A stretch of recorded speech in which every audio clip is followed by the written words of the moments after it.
Štai ir atėjo rugsėjo 1. Mokslo, žinių, kardelių, hiperpasiūlos ir kolektyvinių siaubų diena. Kolektyvinių, nes tėvai bando nepražilti nuo mokyklinių rinkliavų dydžio, mokiniai staigiai prisimena, jog iš praeitų mokslo metų neprisimena nieko, o pedagogai su panika akyse laukia pirmųjų algalapių. Žodžiu, kiekvienas smaginasi kaip gali, su kuo jūs ir sveikinu. Nu, o mes šiandien bandysime nuskausminti visus šios baubus ir užsidirbti iš mokslo. Sužinosime, kur investuoti, kad vaikų išleidimas į mokyklą nenugalabėtų šeimos biudžeto. Įsiaiškinsime, kokios įmonės akcijas pirkti, kad lengvai pasidengtų privataus darželio ar mokyklos kaštai, bei daugelį kitų įdomių tipsų, kaip išlaikyti baigiamąją investavimo egzaminą. Važiuojame. O šiandien pamoką pradėsime nuo įmonės, kurios pagalba žmonės išmoksta kalbėti. Jei ne su gyvūnais, tai bent jau užsienio kalbomis. Kompanija, kurią tikrai turėjai girdėti, tai Duolingo. Amerikos įmonė gaminanti mokymosi programėlės, teikianti kalbų kursų sertifikatus. Kompanijos tikeris DUOL. Vienos akcijos kaina $212. Per vos daugiau nei 10 metį ši bendrovė išaugo neįtikėtinais tempais ir šiandien turi jau virš 300 milijonų userių visame pasaulyje. Itin melių auga ir kompanijos akcijų kaina, vien tik per paskutinius metus plus 63%. Jei tokios pat tendencijos pasidublikuotų investavęs į Duolingo 10 000 eurų šiandien, po metų jau turėtum 16 300 pinigų savo kišenėje. Žinoma, praeities rezultatai negarantuoja ateities rezultatų. Gali būti ženkliai blogiau arba ženkliai geriau, bet hipotetiškai viskas atrodo tikrai puikiai. 6300 eurų suma gan solidi. Tikrai galėtum aprūpinti savo vaiką kuprinėmis, sąsiuviniais bei knygomis 12 metų iš eilės. O gal klystu? Kiek tau šiais metais kainavo vaiko suruošimas į mokyklą? Pasidalink savo patirtimi komentaruose. Na, o savo akcijomis nusprendė pasidalinti ir Duolingo CFO. Tiesa, padarė jis tai ne už dyką. Jo kišenės pasipildė virš $3,5 milijonų. Tokius insiderinius treidus stebintis investuotojai sukluso, bet priežasčių tam lyg ir nebėra. Kompanija paskutiniu metu dirba gan pelningai. Jos pelningumo maržas siekia 73%. Pajamos irgi auga. Į seną mokyklinę uniformą išaugęs vaikas atrodo ir kompanijos PE reitingas. Kainos ir pelno santykis, kuris Duolingo atveju siekia net 135. Tai reiškia, kad įmonės akcijų kaina yra 135 kartus didesnė nei jos metinis pelnas vienai akcijai. Aukštas PE dažnai simbolizuoja, jog akcijų kaina yra pervertinta, bet ne visada. Vertinant šį rodiklį visada svarbu atsižvelgti į kontekstą, pramonės šaką ir palyginimą su kitomis įmonėmis tame pačiame sektoriuje. Beje, įdomus faktas. Duolingo buvo įkurtas Luiso von Achno, kilusio iš Gvatemalos. Šioje šalyje augantis vaikai turi vos 30% tikimybę išmokti skaityti ir rašyti, o anglų kalbos jie dažniausiai mokosi brangiuose online kursuose. Kas ten sakė, kad Lietuvos švietimas turi problemų? Anyway, von Achnas norėjo suteikti žmonėms iš visų socialinių sluoksnių vienodas galimybės mokytis. Štai ir sukūrė nemokamą kalbų mokymosi platformą. Šiandien Žaliosios Pelėdos įmonė siūlo 42 skirtingas kalbas. Kad vertėjams gyvenimas nepabostų, platforma siūlo ir 2 neegzistuojančių kalbų kursus – klingonų ir aukštųjų valyrų. Pirmąją kalbą naudojo klingonai Star Trek visatoje, nuo kitą vartojo Game of Thrones veikėjai. Žodžiu, jeigu esi drakonų motinos ar stiprias pardavimų trajektorijas turinčių įmonių fanatas, Duolingo tau turėtų tikrai patikti. O štai Coursera investuotojams dabartinės kompanijos situacija tikrai ne prie širdies. Amerikos internetinių kursų teikėjos akcijų kaina primena dvietukininko ambicijas. Maždaug, kol niekas prie lentos nepakvies, tol ir gyvensiu. COUR tikerio savininkė laiko špygas už tai, kad niekas nepamatytų jų akcijų kainos. $8 už vieną kursą, tai yra už vieną šerą. Tai 5 kartus mažiau nei įmonė kainavo savo IPO dieną. Jei 2021-aisiais investavai į Coursera, užuojautą sudeginus 80% savo investicijos. Jei nespėjai to padaryti anuomet, galbūt dabar atėjo laikas paspausti buy mygtuką. Juolab, kad paskutiniai kompanijos finansiniai rezultatai atrodo it raudonąjį diplomą atsiimantis jaunuolis. Tai yra daug žadančiai. Bendrovė paskelbė apie itin didelį besimokančiųjų skaičiaus padidėjimą. Užtvirtino bendradarbiavimą su Meta ir Google, o ir visų metų perspektyvos išlieka gan teigiamos. Negaliu nepaminėti ir strateginių investicijų į dirbtinį intelektą, kurios atseit turi atnešti didesnės pelno maržas. Dauguma analitikų taipogi išlaiko saikingo pirkimo reitingus šiai kompanijai, o jos tikslinė kaina svyruoja ties $16,7 už vieną akciją. Jei šios prognozijos pasitvirtins, mūsų investicija faktiškai padvigubės. Tai išdrįsim double upinti pinigus ar ne? Mokyklos patirtis sako, kad dvejetas juk vis tiek geriau nei vienetas. Nepatinka dauginti iš 2? Ok, galiu pasiūlyti įmonę, kurios pagalba savo turimus pinigus galėsi patrigubinti. Tiesa, yra papildomų sąlygų ir prieš investicijos vartojimą būtina pasitarti su gydytoju ar vaistininku. Atsiprašau, tai yra žmogumi, kuris nusimano finansuose.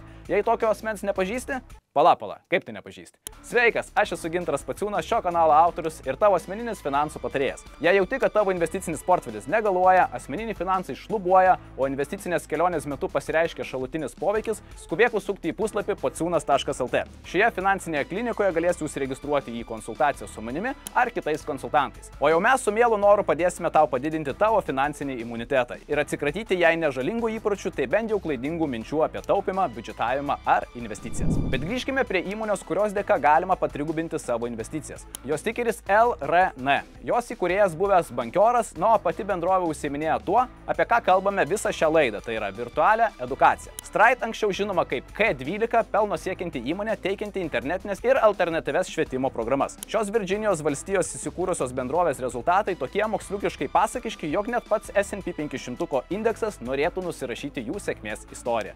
195% prieaugis per 5 paskutinius metus. Suprask, šiandien Stride akcijos kainuoja trigubai daugiau nei prieš pusę dešimtmečio. Ir nepanašu, jog šis triumfo žygis sustos artimiausiu metu. Vien tik per 12 paskutinių mėnesių kompanijos akcijų vertė padvigubėjo. Jei viskas taip ir toliau, investavus 5 gabalus į Stride šiandien, po 5 metų turėsime jau 15 000. Įsivaizduoji, kiek ir kokių kursų galima būtų nusipirkti už šią sumelę? Tiesa, kai kurie investavimo traukos centrai, tokie kaip pavyzdžiui Citigroup, įžvelgia tam tikras rizikas ir tvirtina, jog toks kompanijos augimas negali tęstis amžinai. Ei, o kur tikėjimas, kad žmogus mokosi visą gyvenimą? Anyway, kol Citigroup mažina Strido reitingą nuo buy iki neutral lygio, aš nebūčiau linkęs daryti tokių skubotų išvadų. Bendrovės rinkos kapitalizacija viršė 3,5 milijardo dolerių, o jos PE santykis yra 17,5, kas rodo gan neblogą balansą tarp akcijų kainos ir pelno. Be to, kompanija savo finansiniuose raportuose nurodo turinti daugiau grynųjų pinigų nei skolų, o įmonės pinigų srautai laisvai padengia palūkanų mokėjimus. Tai bent jau iš šio kampo žvelgiant, Stridas gan saugi ir tikėtina perspektyvi investicija. O ir kainuoja ji visai nedaug, viso labo $81 už akciją. Gaila, tačiau to paties negalima pasakyti apie auksą. Niekam nepaslaptis, jog šio tauriojo metalo kainos skrajoja padebesiais. Nauja savaitė, nauji rekordai arba $2561 už vieną unciją. Įdomu, kiek kainuos tie patys gramai šių mokslo metų pabaigoje. Esu tikras, kad daugiau nei dabar. Beje, ar be Google pagalbos atsakytum į klausimą, kiek gramų telpa uncijoje? Jei taip, bandyk laimę komentaruose, gausi papildomą pliusiuką prie kaupiamojo balo. Jei ne, tiesiog spausk auksinio laiko mygtuką ir prisimink, jog ne viskas auksas, kas auksų žiba.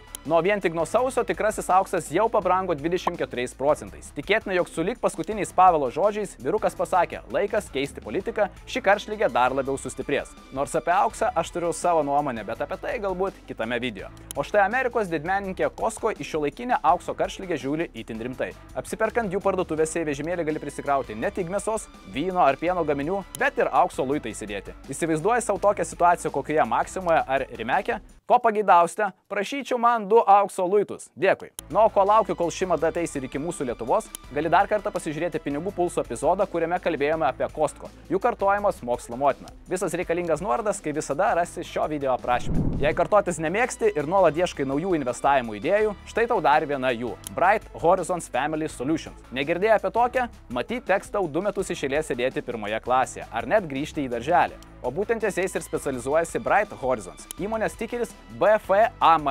Dabartinė kaina $136 už vieną akciją. Dėmesį į šią kompaniją atkreipiau tik dėl jos augimo tempo. Per paskutinius mokslo metus jos akcijų kaina pakilo 89%. Tradiciškai investavus 1000 eurų šiandien, po metų jau turėsime 1890 eurų. Už šią sumą ir pusę metinio privataus darželio mokesčio galima būtų padengti. Nebent aš klystu. Kiek šiuo metu kainuoja privatus darželis ar mokykla? Pasidalink savo patirtimi, kaip visada, 1 C klasės tėvų čiate.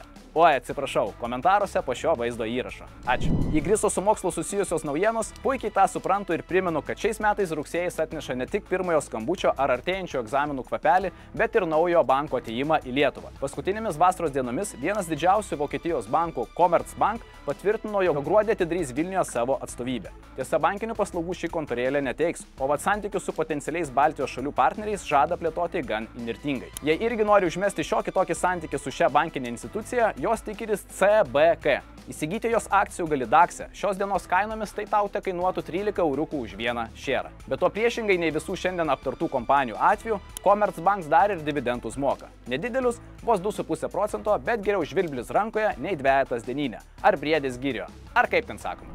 O štai kita patarlė sako, jog mokslo šaknis karčios, o darbo vaisiai saldus. Leisiu savo perfrazuoti šį posakį. Taupimo šaknis karčios, o štai investavimo vaisiai gali būti labai skanus. Finansinis stabilumas, laisvė daryti, ką nori, nebijojimas dėl rytojaus, visą tai tau gali atnešti tinkamai investuoti pinigai. Bet kad juos turėtum, visų pirma turi juos sutaupyti. Taip sakant, be mokslo išminčium nebūsi, be santaupų investuotojų irgi netapsi. Jei vis dar neturi sąsto šioje platformoje, ją itin lengvai ir greitai gali atsidaryti paspaudęs nuorodas po šio vaizdo įrašu. Nu, aš linkiu visiems, kad prasidedantis nauji mokslo metai atneštų kuo didesnius dividendus. Jei nori, kad dividendai būtų matuojami ne tik žinių, bet ir eurų pavidalu, lik ir toliau su mūsų kanalu. Spausk like ir subscribe mygtukus. Mes kaip visada pažadame gerai elgtis pamokų metu ir teikti tau įdomiausią bei šviežiausią informaciją apie investicinio pasaulio naujienas. Atsisveikinu su jumis iki kitos pertraukos, o tiksliau iki kito Pinigų pulso epizodo. Iki!